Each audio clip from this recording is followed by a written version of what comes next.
Welcome back to the Baby in the Crib. This is clip number 5. Before I start this one, I just want to make a correction on the last clip. When I was speaking about Frank Hague and his wife making the trips down to the Caribbean, I kept saying Bahamas. So there's a correction on that. It was down to Bermuda.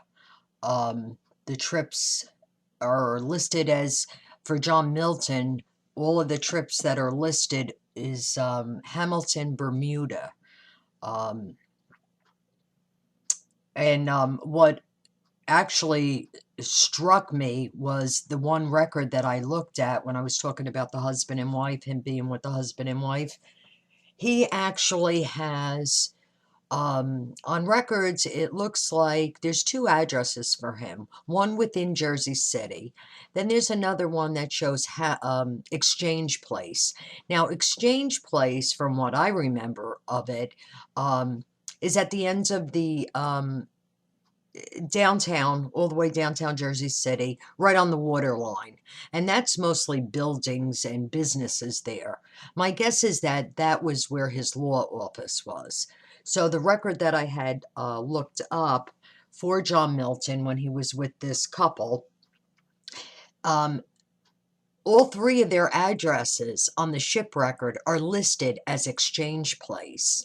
This husband and wife don't even have their own address. They're using John Milton's address. So that's what made me realize that that was probably a business trip.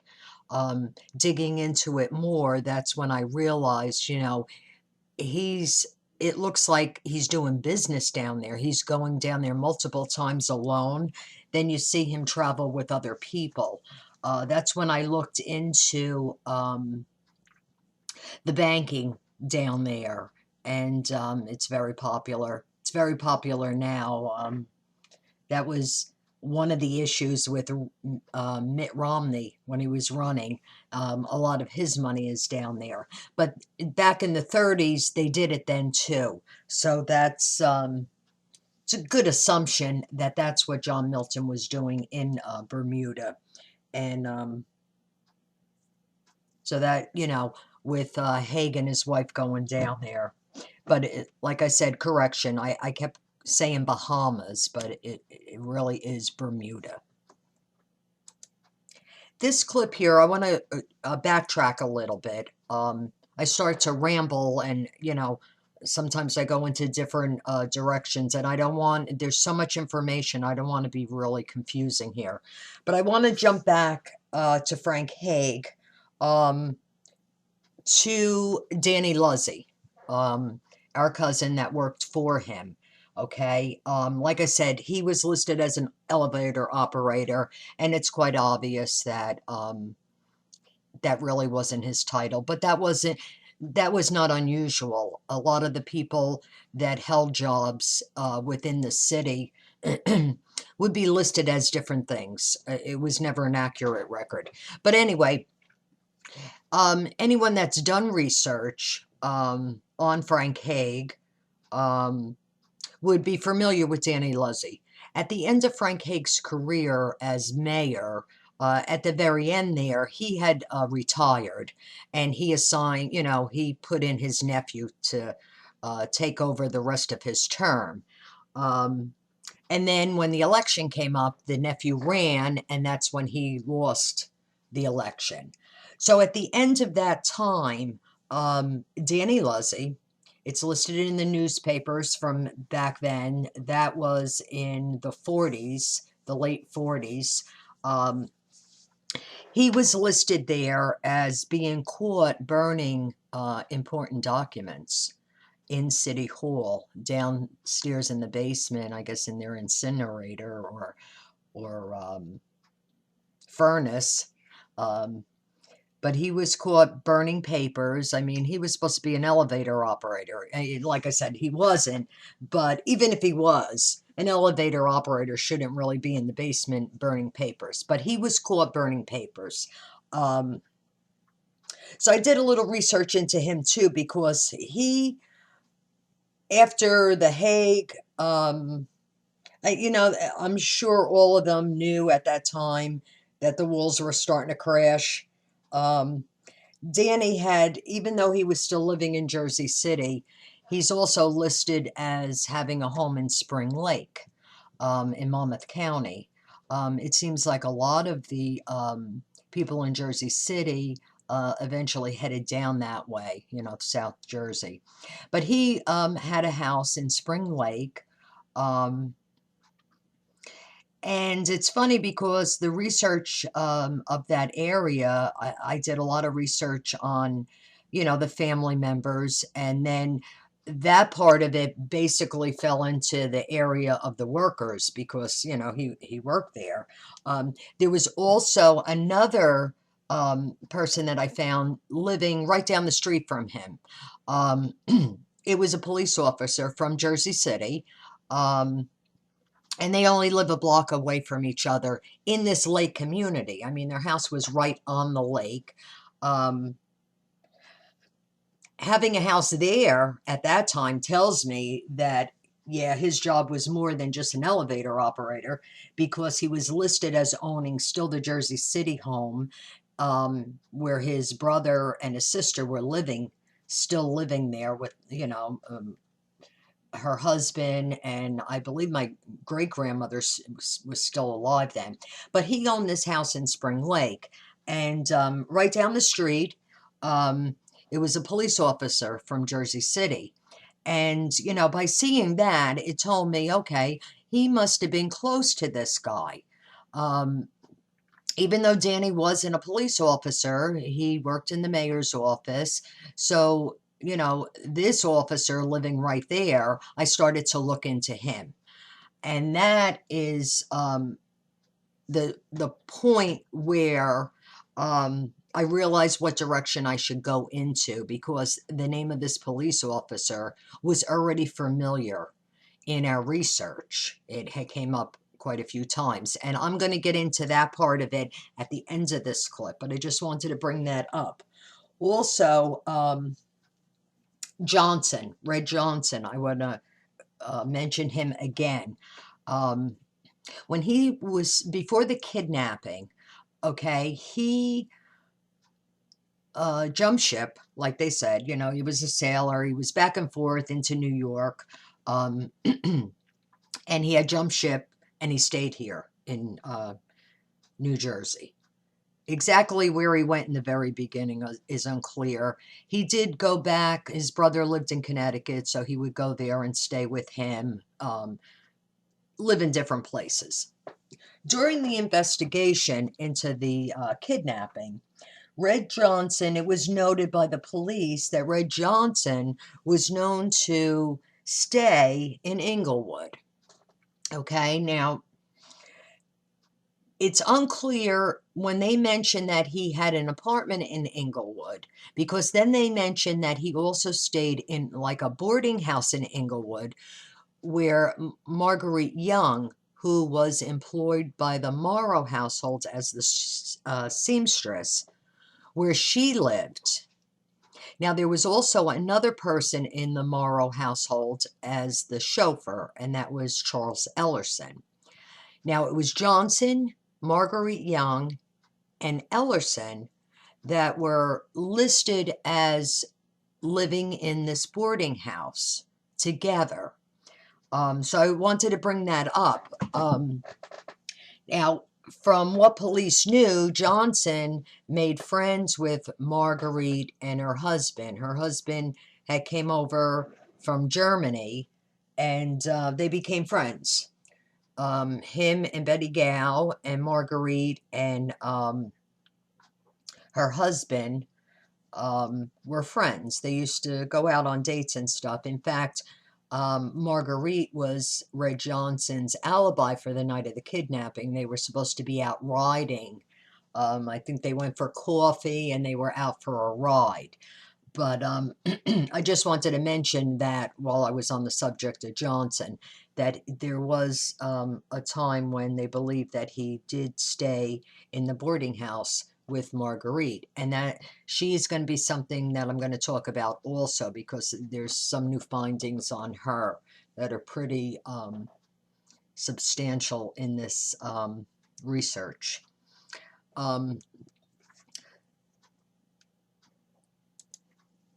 Okay, what I want to talk about briefly before I start going into the next section is the research, and I did touch on this a little bit before, but I want to mention it again. For anyone that's listening to this, I'm going to start mentioning family names. I don't want people to think that I am outright blaming these people for this incident. I'm going to mention any names that I mention are from documents, written documents. A lot of the research that I'm going to be going through next are written documents, travel records, family trees, the census records of where these people lived and who lived with them. Um, so it's just documents that are recorded. It's not something that I'm assuming. Um, and I know that family members of these people still exist. Um, and I don't want to offend anyone with the research that I've done. Like I said, it's just the information that I have found does not in any way prove that these people definitely did something wrong. But I am going to point out the multiple coincidences in this research and bring it to the attention of the public. Um, I know even for myself, um, family members are not directly linked with any crime, um, but there's family members that were involved in the sequences of that time. Like my two uncles working for the mayor. Um, it's quite obvious that they were loyal to him. To what extent they would go to please him, is that the word? I don't know. That I don't know. And I just hope that that wasn't the case. And it's the same thing with all of the other people that I'm going to be mentioning.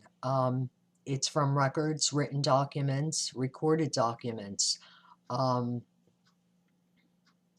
just to bring out that the fact of a possibility, um, that they were maybe didn't do anything wrong at all. I mean, at this point, excuse me, I have no proof of who actually took that child. There's no written proof of people that were at that location and took that child. There's no proof of that. That's something that I'm sure no one will ever figure out. That's something that's been lost in history. Um, but what shows in my research are people that possibly have been informants, um, reporting back to Mayor Hague. There's a couple of definite um, connections to there's one definite connection, two, to the Lindbergh family, that comes back to Hague. One, actually both incidents, and that'll be coming up very shortly. It shows that the Lindberghs were being followed by Hague's people.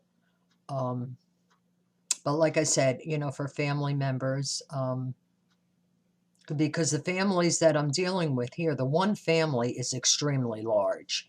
And I'm sure that the relatives, just like myself, I'm relatives of the Luzzies, um, that their relatives are still around.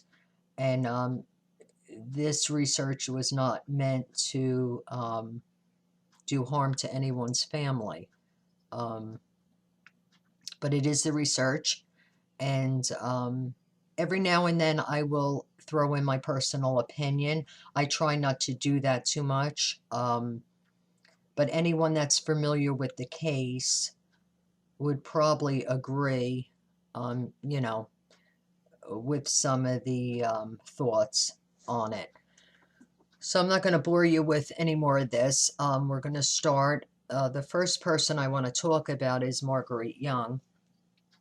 Okay, she was, like I said before, one of the housekeepers. Well, actually, she wasn't a housekeeper. She was listed as a seamstress for the Morrow household. Um, at the time of the kidnapping in 1932, they had a lot of people working for Morrow. Morrow's house was a big house. It was, you know, they weren't a huge family. They had a few children. In the 30s, their kids weren't babies anymore. They were grown-ups. But they had a lot of help. Groundskeepers, chauffeurs, maids, personal secretaries, all of that kind of stuff. Um, Now, Marguerite was hired about a year, a little bit over a year before the kidnapping, so she was fairly new. Um, Now, she's listed as a seamstress. Um, and checking into her background, um, she comes from what looks like a fairly, I can't say rich, but a fairly well-to-do family. I mean, they don't look like they were poor in any way. She was born in Rutherford, New Jersey. Um, it shows her dad living there with another family. Actually, I did a lot of research on her, and I can't find anything that lists her mother. So at this point, her mother is unknown. But she was born in Rutherford, New Jersey. Um, and according to records, her dad was a merchant. I believe it might have been a family business. It looked like they dealt with leather goods. And he made many trips back and forth to Germany. So my guess is that in Germany was their headquarters. Her grandparents were from France, the grandmother and grandfather. But the dad, you know, he made many trips to Germany. I mean, there were some trips to England, but the majority were to Germany. And also her. It seemed like dad raised her, whether mommy died at a young age or there was no mommy. But she was with her father in Germany, and now she had a sister.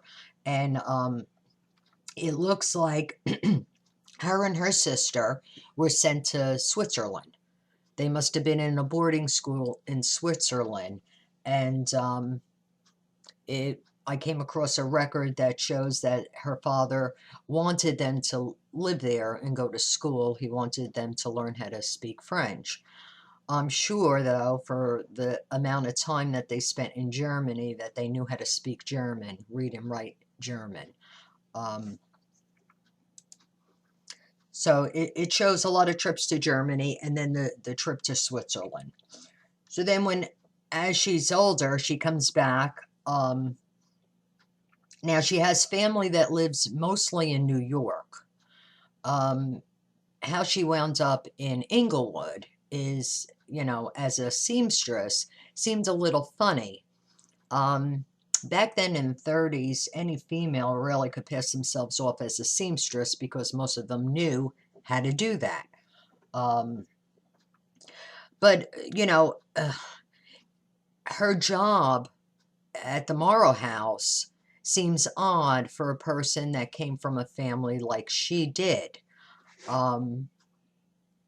It was noted in records that she Mrs. Morrow, the grandmother of baby Charles, um, had told police that what she knew of Marguerite was that her family had a business, but they had hit hard times, and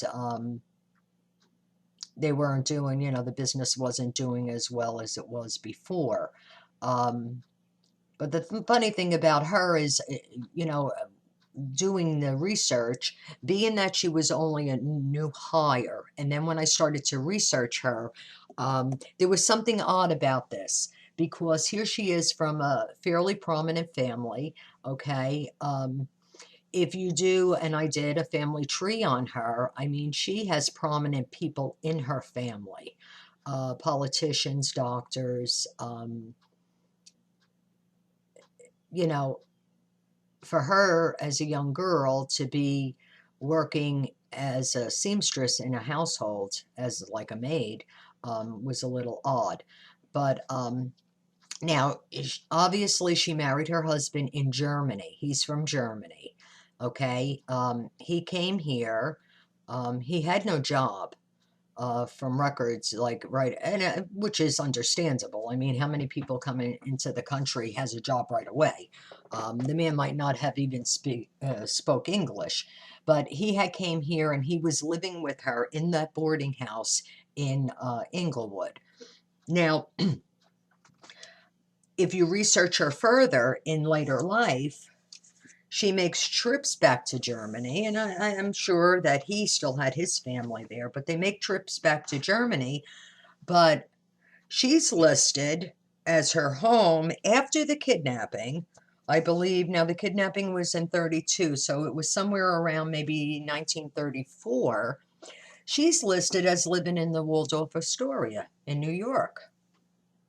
Well, how the heck did that happen? I mean, here she is, a seamstress at a home, um, with you know, a husband coming from Germany with no job, but 2 years later, she's living out of the Waldorf Astoria. She lived there for a while because there's other records, travel records, that show her as that address. There's also addresses showing her living on Park Avenue in Lexington, in that area. So she's not living in a poor town, poor section of town.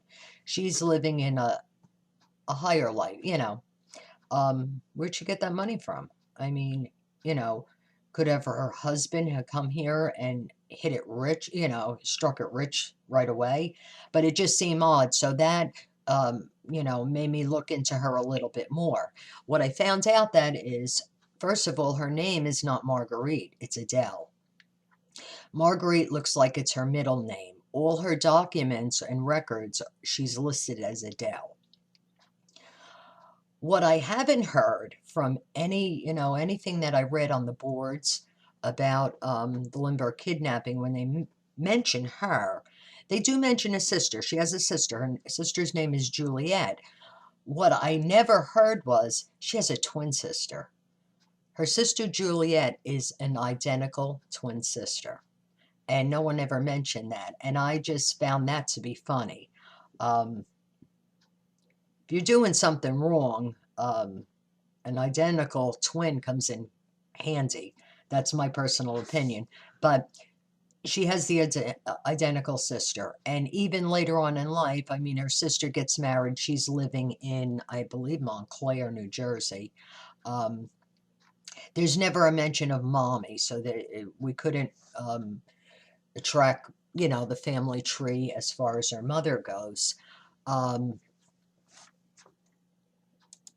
so she has this twin sister, and like I said, her sister married who looks like a pretty well-to-do family, into a well-to-do family. She lives in Montclair, and Marguerite stays, or Adele stays, in New York. Um, her profession listed on the records for New York is also seamstress. Um, now, the funny thing is that she was the one with Red Johnson, Okay, so that, the police were looking into her. She became friends with Red Johnson. And it's funny because Red Johnson was from Sweden and Margurite lived in Sweden. Um, did they know each other? Chances are they didn't, but that could have been the reason why, maybe, they became friends. Um, but it just seems funny that she was hired just a year before um, the kidnapping took place. Now, I'll get back to her because there's more on her, but it fits in with other people. So I'm going to go into the next one is Charles Ellerson.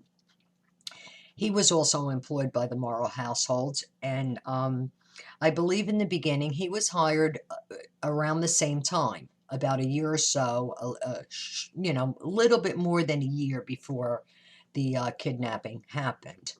Now, he was hired as I believe in the very beginning, it was either the front gate attendant or a gardener.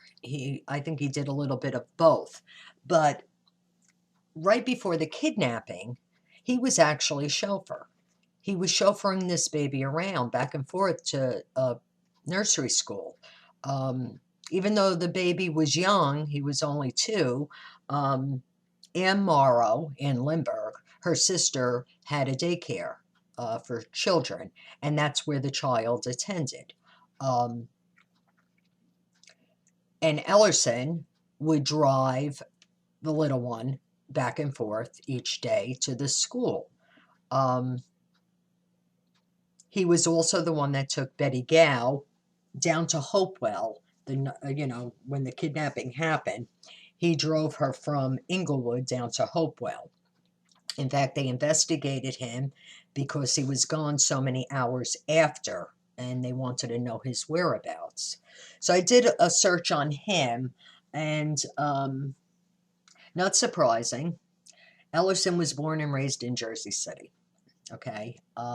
He lived downtown Jersey City, very close to City Hall. His father was listed as a fireman in early years. Um, he was an amateur boxer and a fireman. And that family lived in the city all their, for all their years. After the kidnapping had taken place, if you track Ellerson, he jumps around a lot. Um, there's a record of him and his wife possibly living in, I believe it was Irvington or South Orange, in that area. Now the census are done in April, so this was April of 32. So it was a month after the kidnapping and it's funny because that record, their names are really screwed up, but it matches the date of birth and the first names on both of them. The last name is kind of boggled up. But that was a month after the kidnapping. They were in that area, and they jump around a lot. They wind up in Paterson, New Jersey, living there, and that's basically where they stayed. But he was born and raised in Jersey City. When he was questioned by the FBI, for what reason, and it wasn't explained in the records that I read, why the police asked him this, but they did question him as to what his association was with a man named Hans Peterson. Like I said, they never wrote it. It's not written why they asked him this, but they did. And his response was that he was really good friends with him. When I did his family tree, Hans Peterson actually turns out to be his uncle. It's his father's stepbrother. So why he would, I mean, it might not be something that's really, but here's a guy that's your uncle, and you're telling the police, oh yeah, he's a good friend. Well, why wouldn't you mention that he was a relative. It looks like it's a step brother of Ellerson's father. Obviously, his grandmother was married once before and had Hans. She lived in Germany. They're from Germany. Hans was born in Germany. Um, but he said he was just a good friend. Now, Hans Peterson lived in Jersey City. Um, he was a carpenter. And his later profession, he changed his profession, and I found this to be a little funny, from carpenter to dance instructor. Um, I can't imagine the change, but I guess to each his own. Now, Ellerson was noted to be living in the boarding house with Margurite Young, which is odd because he was a married man. So why he was living in a boarding house, and he wasn't there with his wife and his children, or his child. I think he said he had 2 children. I think he had only one. I'm not sure. Um, it could have been that maybe they lost a child. It shows one child. Back then children did die, unfortunately, at young ages. So they might have had 2 at one time, and but he was reported to live there. I mean, he was known to be a drinker. He was known to have girlfriends. He really wasn't of good character. Um, but they did mention that he used to stay there along with Red Johnson. Now, was Ellerson put there to work? It makes me wonder. He's from Jersey City, which doesn't make him a criminal. His father was a fireman, which Frank Hague, in his early day, when he first started politics, he was a commissioner, so he was in charge of police and fire. They did live right by City Hall, so my guess is that he was known to Frank Hague as an employee of the city. Also, he was an amateur boxer, which I find funny because Frank Hague, in his early day, before he got into the politics, was training to become a prize fighter. And then it lists that I guess he didn't want to get punched around, so he decided at that point that he would become not a trainer, but like a manager. He managed Joe Craig, a boxer that was fairly well known at that time. He boxed out in New York. Jumping ahead just for, a split second here, anyone that follows the Lindbergh story knows of Dr. John Condon, that knucklehead. Condon was very involved in New York. He was a school teacher, and I think he wound up as a principal, but he was a school teacher, but he always was involved in boxing. He was, during the kidnapping, after the kidnapping, he became involved in being a go-between for the ransom money. He kind of weaseled his way into that too, which is funny. I mean, if you're not familiar with it, you should read the story about him. He's some character. How police let him be part of an investigation is beyond me, but he was a boxer. He was very involved in the boxing. In fact, he used to teach the boys at school how to box on their lunch hour. So Frank Hague, I'm sure, knew him, maybe very well. But Ellerson's father was also a boxer, so I'm sure that Frank Hague had connections with him. It seems like Ellerson, like I mentioned, he was a drinker. Could he have been easily manipulated? I have a feeling that after finding other things that I did after this research, that yes, Ellerson was placed in that household to keep an eye on things. And later on, you'll see the connections of what, how this all came about, basically.